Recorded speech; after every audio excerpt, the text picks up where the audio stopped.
afternoon, ladies and gentlemen. What do I start with?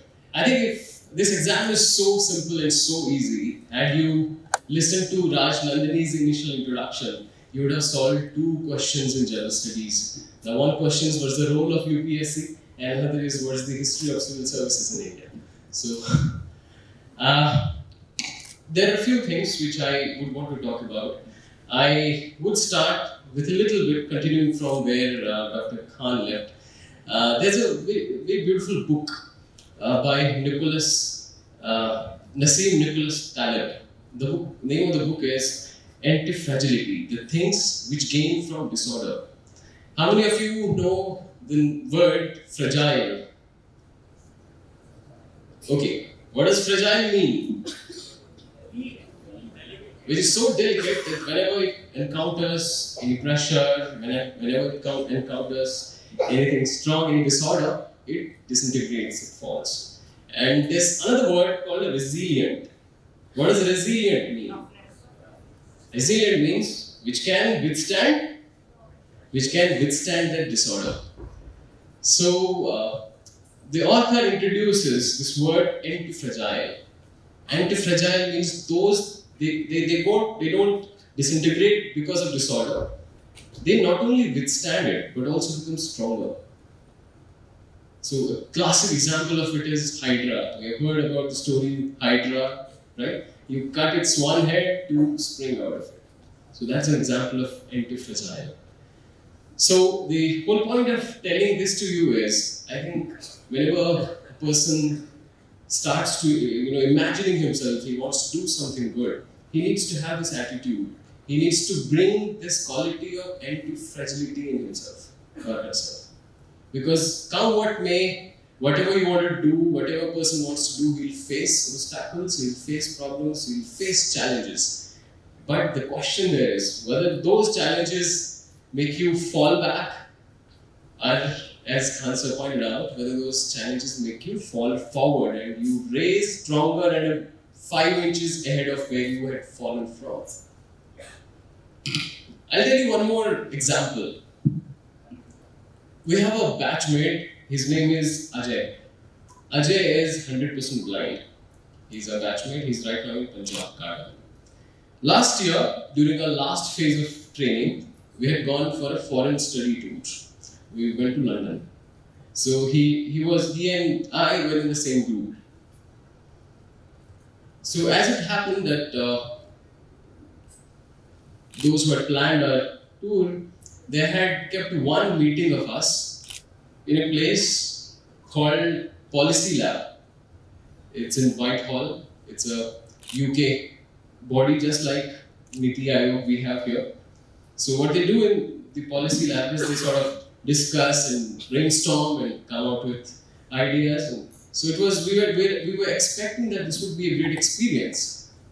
But when we went to that place, it was a simple, plain conference room. There was one lady, she had a PowerPoint presentation and she kept on pressing the buttons for almost half an hour.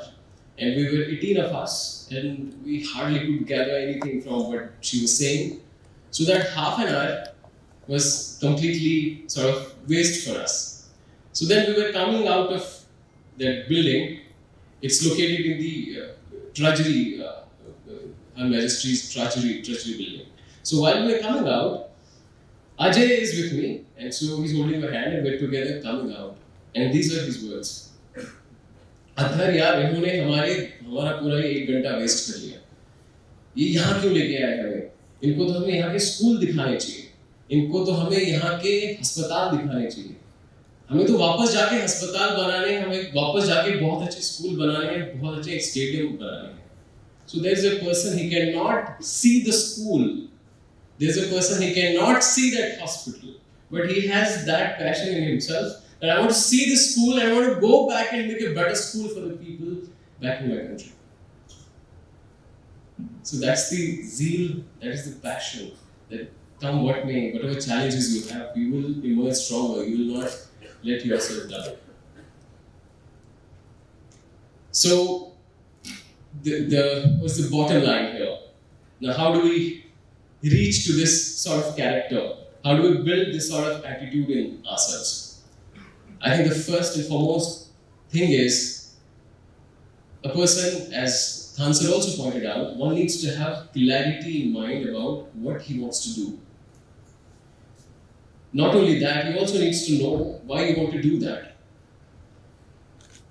So I believe these are three important things for any examination, for any endeavor. Whether you want to start your company, these three things you need to know. First is what is it that you want to do? Are you starting the company? What company? Number second is why? Why do you want to do that? You want to join civil services? Why is it? You want to become a teacher? Why do you want to become a teacher? You want to become a professor? Why do you want to become a professor? You want to become a reporter? Why do you want to do that? You want to become a scholar? You want to do research? Why do you want to do that? That's the second part. And then comes the third part. That's the how part. Now, if you're convinced about why you want to do it, and you know what you want to do, then comes the third part. That's how you want to do. That's when a person seeks guidance, when a person seeks coaching. But I believe the first two parts are absolutely important. So as far as civil service examination is concerned, so the what part, so what is civil services about? I wish, and those of you who want to join, you spend some time knowing it. You spend some time knowing what is the role of an IAS officer. What is the role of an Indian Foreign Service officer? What does an IPS officer do? What is the role of an IRS officer? Many of us start preparing with just one word in mind, IAS. When it happens that out of those who are selected, mostly around 80% of them get services other than IAS. What is the role of those services? One needs to know that. Second part, of course, why? Why? That's been always extremely important to me and will always stay that important to me. I'll tell you a few more examples about it. When we joined services, the civil service, we went to the academy. After that, we went to the state, met some of the senior officers. Trust me, almost half of them who have spent almost 20 years of service, 30 years of service, you talk to them, there's so much cynicism. So much of, yaar, pata nahi kyun join kiya, I could have done this, I could have done that. But at the same time, we also have seen people who retired, who have spent 35 years in service, and at the time of retirement, they say, if I get another life, I will do the same thing again. So, it's not, what I'm saying is this why is not just important enough to clear the examination. It's a motivation for what is there on the other side of this exam. Is this, if somebody has a fascination for money, for wealth, this certainly is not. We don't have that. We probably would be getting way less salary than anybody else gets in the private market. But is that it? For me, so because I can share my own idea of it. Civil services, what it means, what it meant, what it's turning out to be. I give this example very often. How many of you are chemistry students? Ever read chemistry in your college or school? Okay. And what's a catalyst? Wonderful. That's speeds of reaction. So I see the role of a civil servant as very similar to that of a catalyst. So what does it mean? Say you are not a doctor. Okay, so doctor is a main agent.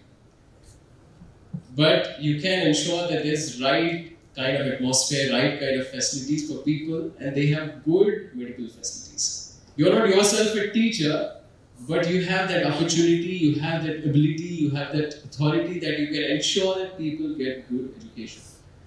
You don't drive buses, but you can ensure that people have good mode of communication. So this role as a catalyst is something which fascinates me, which motivates me to join civil services. I'm an SDM in a place called Badnor in Bhilwara, Rajasthan. So sometimes say on one Monday morning, I started at 9 o'clock went to visit 3 schools in my subdivision. And by the time it's 11, all the other schools get to know that SDM is going and visiting schools. For almost next 1 month, there is no teacher absenteeism in that school, in those schools. You go and visit the hospital once in a month. For the entire next 1 month, doctors are there on time, paramedics are there on time, medicine availability is ensured, because they know probably there might be another visit coming soon.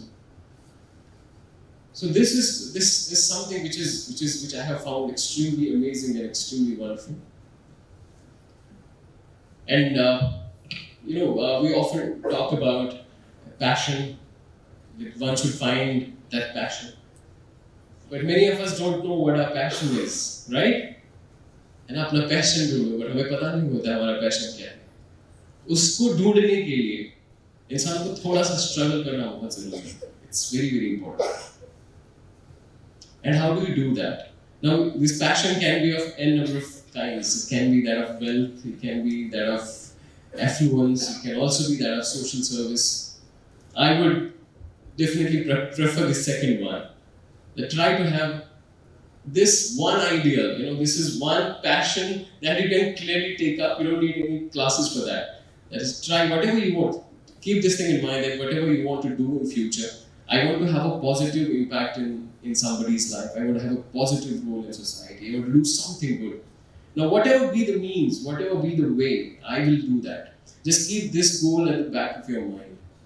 And this will show a lot of light to you.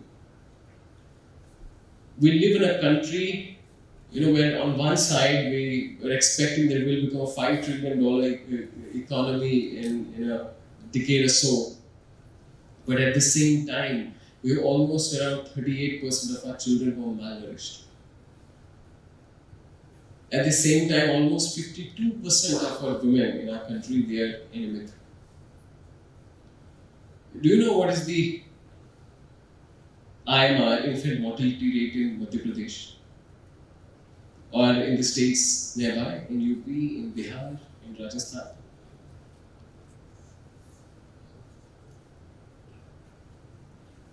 In our country, there are a lot of statistics. There's one organization called the National Crime Records Bureau, NCRB. It says that in our country, there's one dowry death every 4 minutes. I am posted in a district where the incidence of child marriage is highest in the country. I will myself witness 2 deaths where a girl has committed suicide, thrown herself into the well because her parents had already done her marriage when she was a child and were now forcing her to go to that home, that house, but she did not want to.